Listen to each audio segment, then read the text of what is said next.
Hello and welcome to prayer number 3.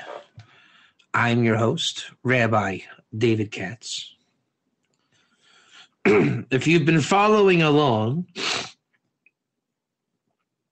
as this is number 3, we've built up a little bit of momentum, thank God. And what the class has quickly taken shape of what it's going to be. And that is this concept. Let me show you the concept. You know what? I'm going to change course here. Now, I'm using a different sitter for class than I usually use, and I don't know if it's structured the same, but let's see if it is.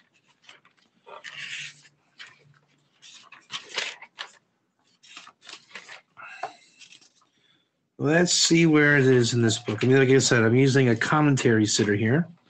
It's not my usual sitter. It's different order. Bear with me. Bear with me. We will get there. In God we trust.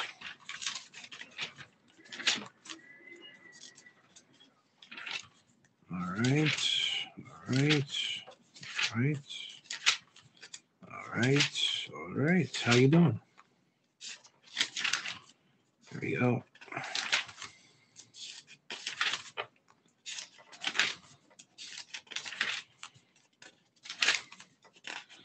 Well, this might be more work than I anticipated. So I might just have to get to the point from memory. Yeah, I don't know where it is in the center. This is a different layout. I'm using it only because it has a commentary.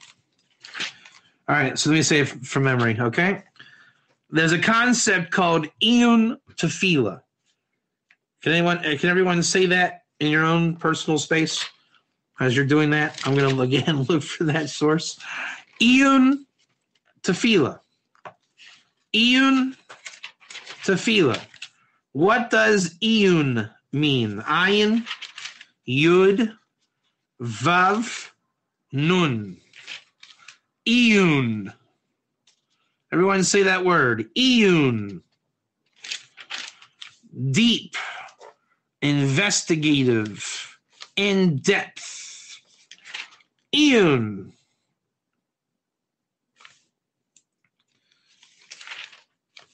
The opposite of iyun in learning Torah is bekias, which has a connotation of very fast. Covering ground. Take no prisoners. I just found the source. There it is. There it is. There it is. All right, so listen to this. We say this every day. Ready? Elu dvarim she'ein lahem shir. These are the things that do not have measure.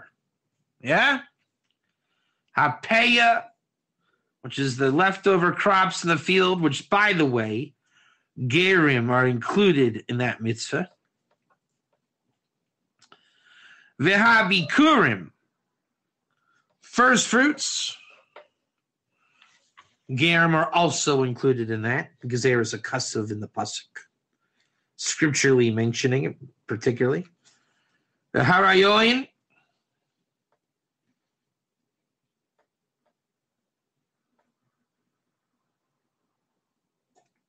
Gemilas Chasadim,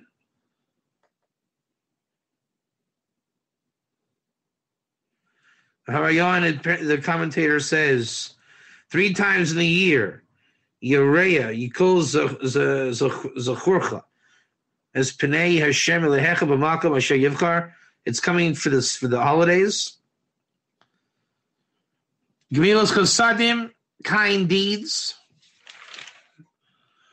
And Talmud Torah. Who knows what Talmud Torah is? Who knows what Talmud Torah is? This is one of the biggest ripoffs in the entire Jewish religion. Maybe the biggest one. And Loretta Yesh or koyach to you because you got it right. It is not learning Torah like Art Scroll, okay? You don't read the Art Scroll and say, I just got done doing the mitzvah of Talmud Torah. No, you didn't. Now, God is kind and gracious, and you'll get credit for that. But Talmud does not mean simply reading. It means deeply learning, which requires sod. Very good, Loretta Wonar. Very, very good. So Talmud Torah is you could insert the word iyun in there. Elu dvarim sha'adam oichel peiro seihem ba'olam hazeh. These are the things that a man enjoys in this world, and the principle remains for him in the world to come. And these are those things. Kivud aveim, honoring your parents. Gemilus chasadim, kind deeds.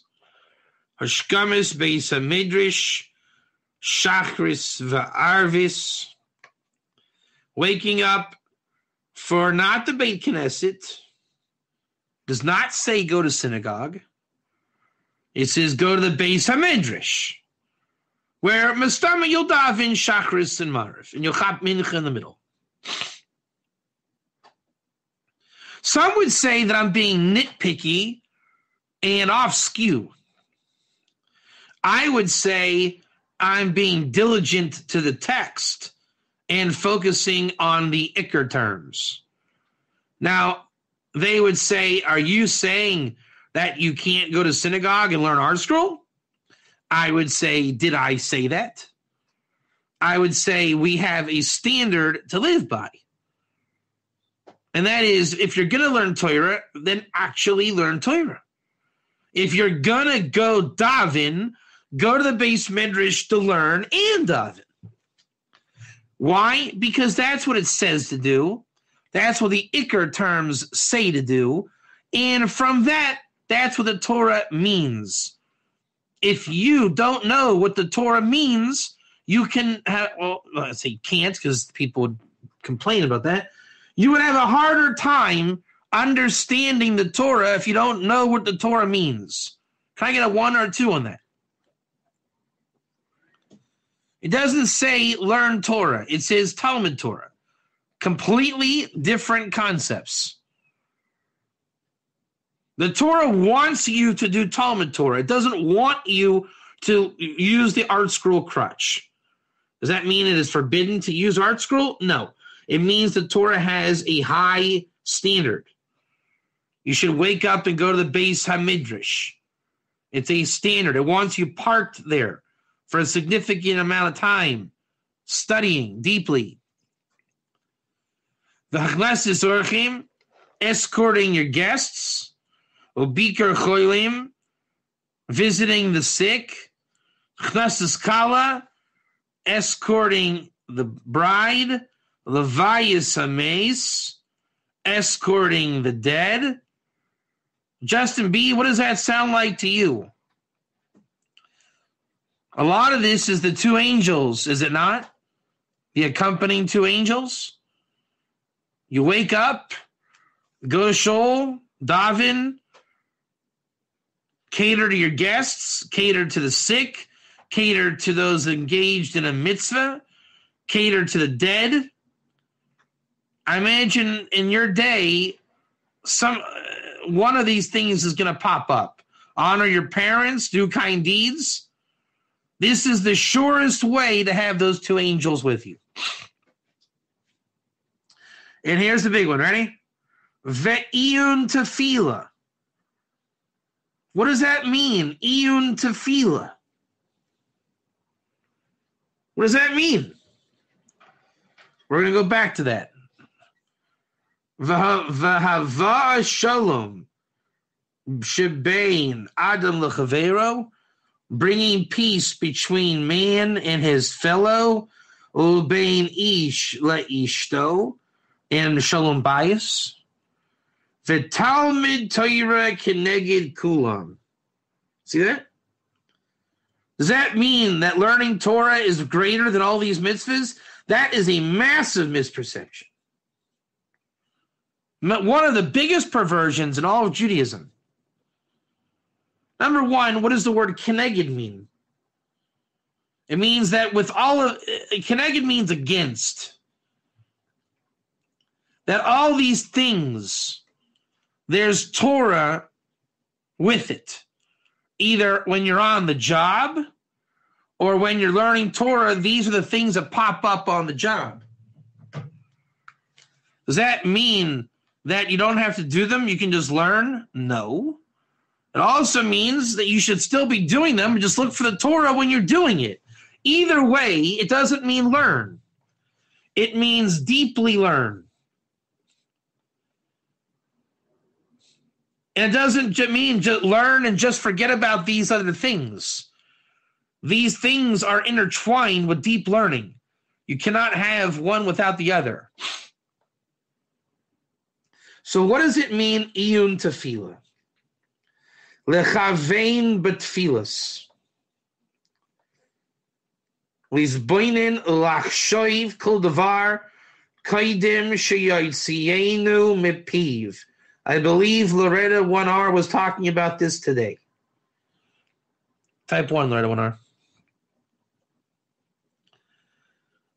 You really cannot pray without preparation. Otherwise, are you doing iyun tefillah? No. No. Man was designed to do iyun tefillah. It is not a holier than thou practice to do iyun tefillah. Why was Isaac praying in the field? Because that's what a man does. And if you've ever met a man that wasn't doing that, that just means that man isn't doing it yet. Because it is the natural thing for a man to do. It's natural.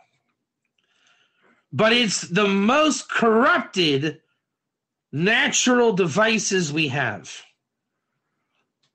If prayer is strong enough to bring redemption, which it is, you better believe that the Satan is doing its best to uproot prayer.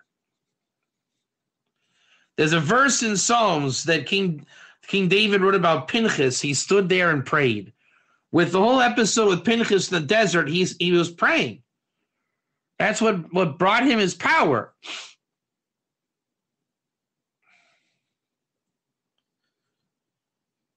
The problem is there's a lot of McDonald's in the world. Type 1, because that's true. Prayer is corrupted with McDonald's. Everyone is so eager to pray or manipulate or pervert prayer. It has enough McDonald's to feed the world for 1 billion years. Which is sad, because the real concept is iyun tefillah. Deep investigative prayer. Now we have the commentary that I have conveniently skipped. Let's do it, right? Iyun tefillah.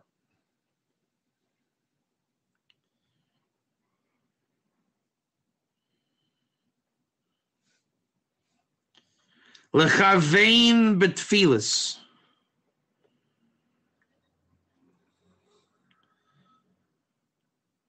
Prayer is called the service of the heart. Prayer then could be explained, speaking from the heart. Speaking from the heart. There's a lot of rabbis going around today saying how important it is to speak from the heart. Do you think that that's enough?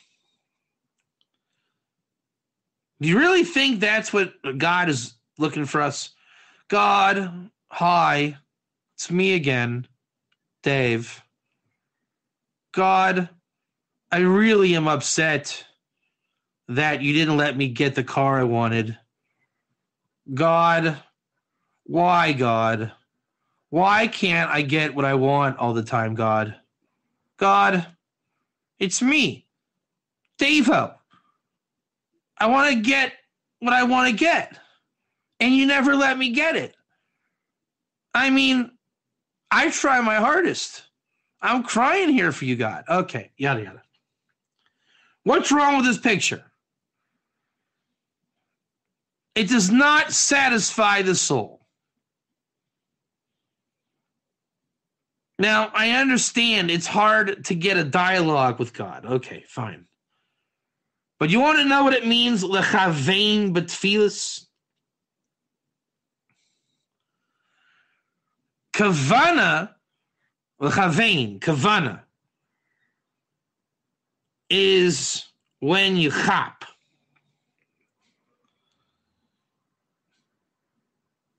How many of you have ever chopped something in real time? Literally in real time. Where you just understood either your surroundings or what someone was saying to you. You chopped. Real time. That's another description of mazel. So when you decide to stop paying lip service to God, which these rabbis say will tell you is the ikr, paying the lip service to God. God this, God that. But when you speak, not trying to impress yourself or your Facebook posts, and you speak, and you're able to hear your own words, and you start to realize the unity you have with God, and you hear godliness coming out of your words. Now, you chose those words, but you understand the kavana. You start to make sense to yourself. You start to understand exactly what you're saying and why. That is called iyun tefillah. Because if you pay deep attention to what comes out, and you allow yourself to open up to let it come out, you'll start to hear the mazel in your speech. All the more so if you adhere to the Shemona Esrei prayer, which that prayer is nothing more than refined, perfected ikr terms. The entire prayer book is nothing but refined ikr terms. Have you heard anything from me today that was not an ikr term? Honoring your parents, kind deeds, base medrash, chakras, mariv, walking guests, visiting the sick, escorting a bride, escorting the dead, iyun tefillah, shalom bayis. Are those not ikr terms? Here, I will do a challenge. You guys want me to do a challenge? I'm going to randomly pick a page right now. Just randomly picking. Ready? Okay, we randomly picked. Let's see if we can find ikr terms. You ready? I just happened to turn to Slichis Chamishi. Ready? For the fast days. Ready?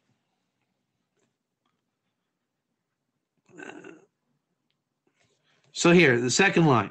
Gamul chesed la'aluva halezu. Well, that's kind of hard. It's Aramaic, but it doesn't matter. Gamul chesed. Gamul chesed. La'aluva halezu achasonya. The commentary. May chesed for the nefesh. That is aluva. It's weak in the body. V'chein goyimil chesed. Cause kindness to the body. This body. That it is trapped in the nefesh. Halashin al yesod maimer hillel zakin latalmidav. That when they asked him, from where are you going? Are you hearing ikr terms coming through here? I am. Nefesh, guf, chesed. All ikr terms. No matter what prayer you're in, those are the things that are going to come out. The entire siddur. Now, Loretta 1R would say, if you have not prepared, you don't know how to pray.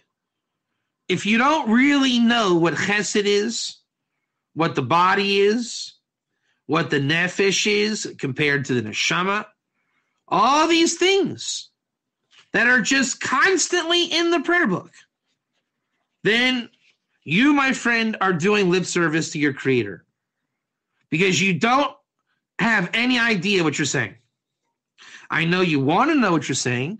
I know you wish you knew what you're saying, but you don't know what you're saying. And you have cognitive dissonance because you say, I'm pretty smart and I know what kindness is. No, you don't. Because the Greek mind kindness is not the same as the Kabbalah Iker term for Eon Tefillah Talmud Torah definition of kindness. Wisdom means you have to relearn everything. You don't know anything. Everything you knew or know needs relearned, which means re-preparation, so that you're learning and praying and mazel connection to God actually means something. You know, I come from a family of 5 kids. Do any of you people come from a family? Does anyone here have a family? You know what the problem with families are? Of the 5 of us, only my oldest sister and I have the derech eretz to reacquaint at this side of life. Realizing that, I'm not who I was at 15. She's not who she was. And we've grown up and we have different lives. She's living in Japan. I live in Israel. And we're finding out we're interesting. We're different. We really don't have that much in common, but that's what makes it interesting family relationship. The other people in the family think that they know who we are from when we were kids. Well, that's just not reality. Okay, if your definition of kindness is kindergarten, literally, come on, Justin, it's not kind of you to not share with Billy. Justin, you're not sharing with Billy. You're not being very kind, Justin. All right, Justin Becker would have a complex that is not what kindness means. All right, just leave me alone. That's peace. No, that's not peace. You don't tell your wife, leave me alone. That's peace. No, it isn't. Life is horrible. That's what life means. No, it isn't. All these Iker words, you don't know what they mean. You know what they mean in the Greek Klippa world, which we all know, but the davening is not that. The davening wants you to know what it really means.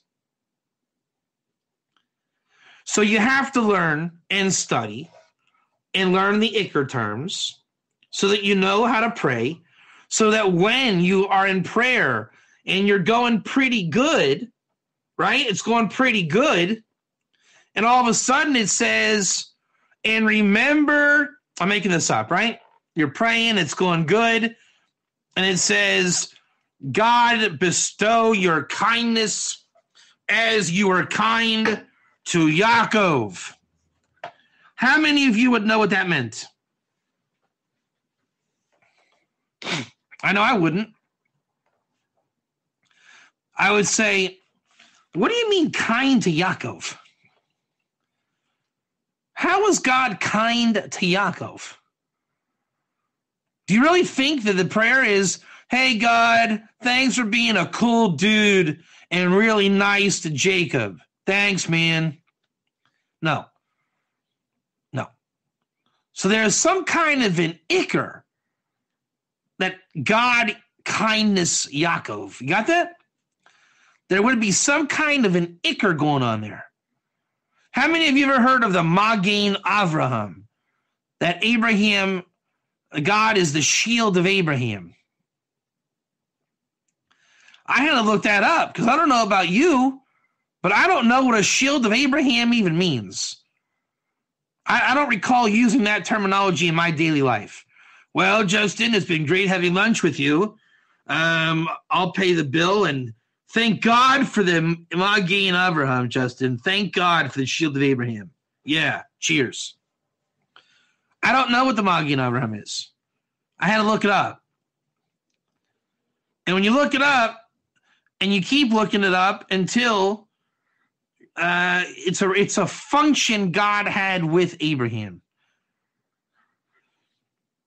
All these things that are filled in prayer. And everyone's doing the lip service if they even pray. Otherwise, they're just talking to God. And they have no kavana, lechavein betfilas.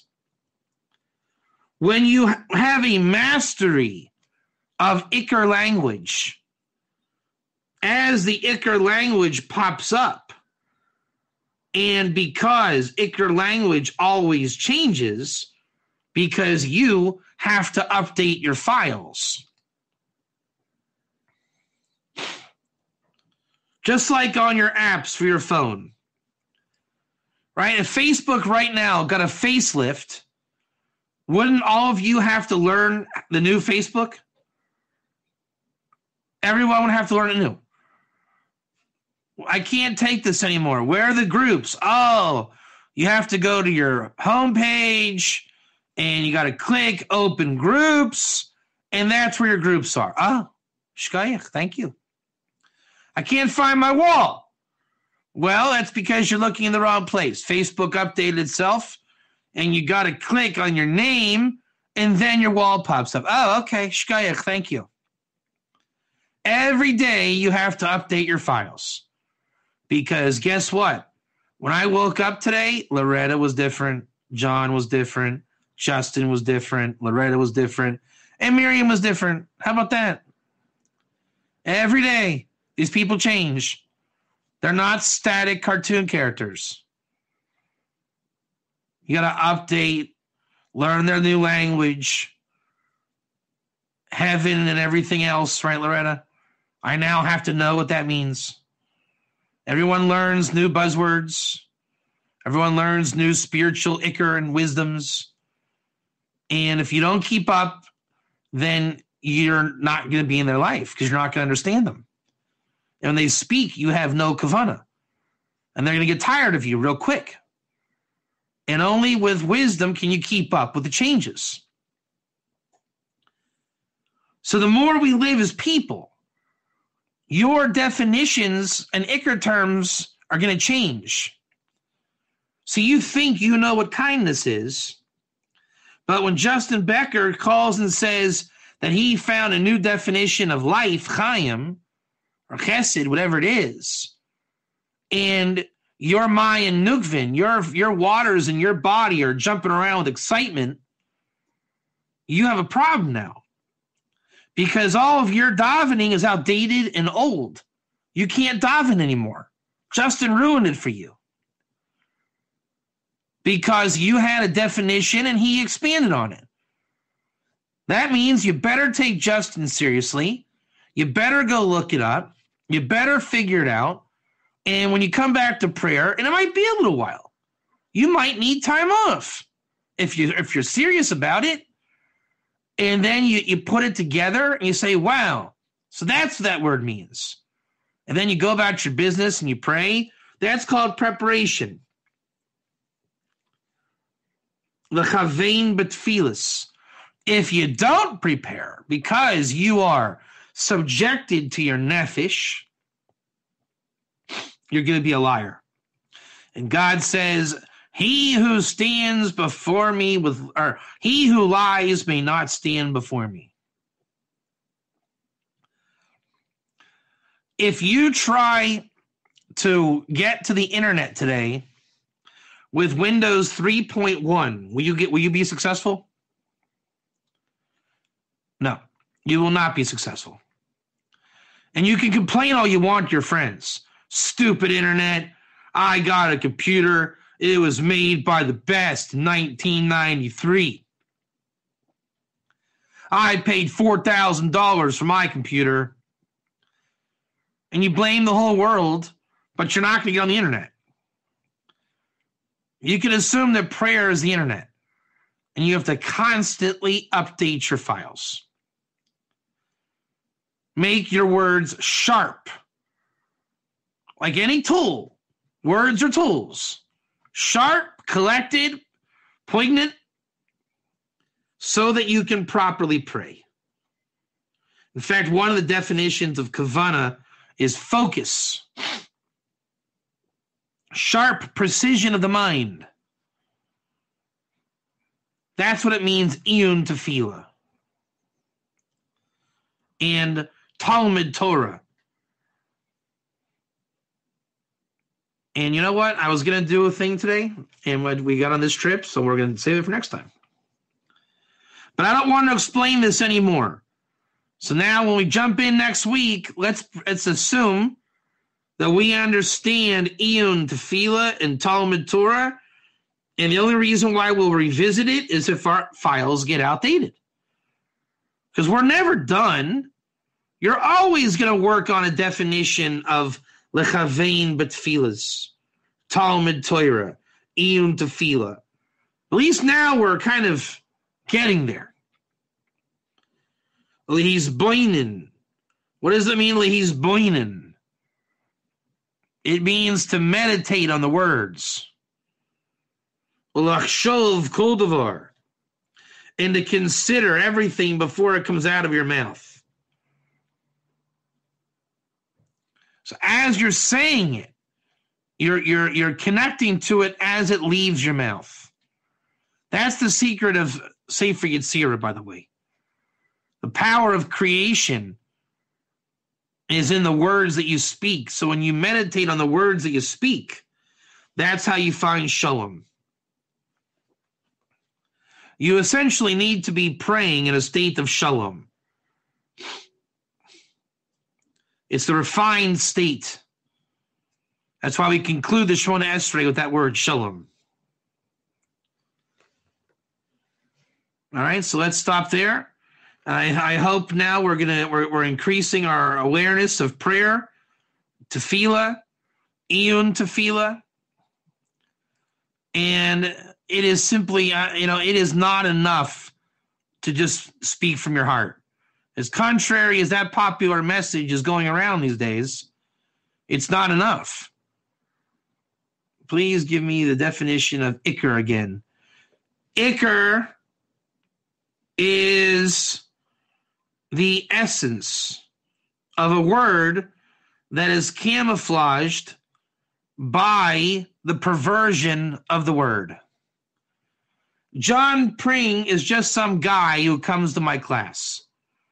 That is the perversion to the ikar called there is a neshama in the world called John Pring that matters, and his thoughts, speech, and action mean something and matter. Those are all ikar. When you McDonald's it, you lose the ikar, and it's just some guy. So imagine, there's a word, John, called life, chaim. The ikar is when it means something. When the Torah speaks it, it means something specific. But when we pervert it and say, oh yeah, life. So the ikar, it has meaning, and it is always in danger of perversion by not taking it serious. All is in the hands of heaven except for the fear of heaven. Anything you take serious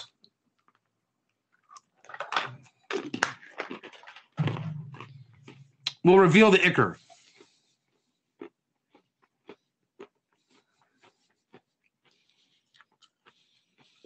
Iyun tefillah is saying to take your prayer serious.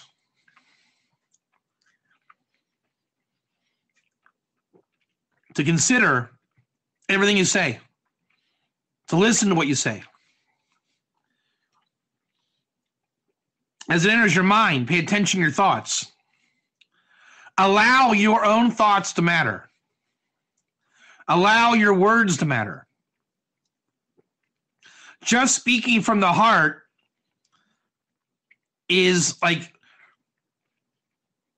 it's like, I heard a guy who considers himself an author because he writes blog posts. You are not an author if you write blog posts. That's called data. Don't be confused by data. Hi, God, it's me again. Yeah, I'm really upset. These people upset me. They didn't give me what I wanted. And then you go on Facebook. Hey, everybody. Just got done praying 5 hours today. I love God. God loves me. We're all a happy family. It's amazing to be with God. I love God. Yoo-hoo! That's called data. Data. When you actually listen to what you're saying, quality, not quantity, your thoughts, your speech, your essence becomes filled with the ichor. You start to realize that you have meaning in your words, meaning in your thoughts, meaning in yourself. Other people have meaning in their thoughts, selves, and speech and everything. And ultimately the Torah, i.e. the Word of God, has meaning, and that's called ichor.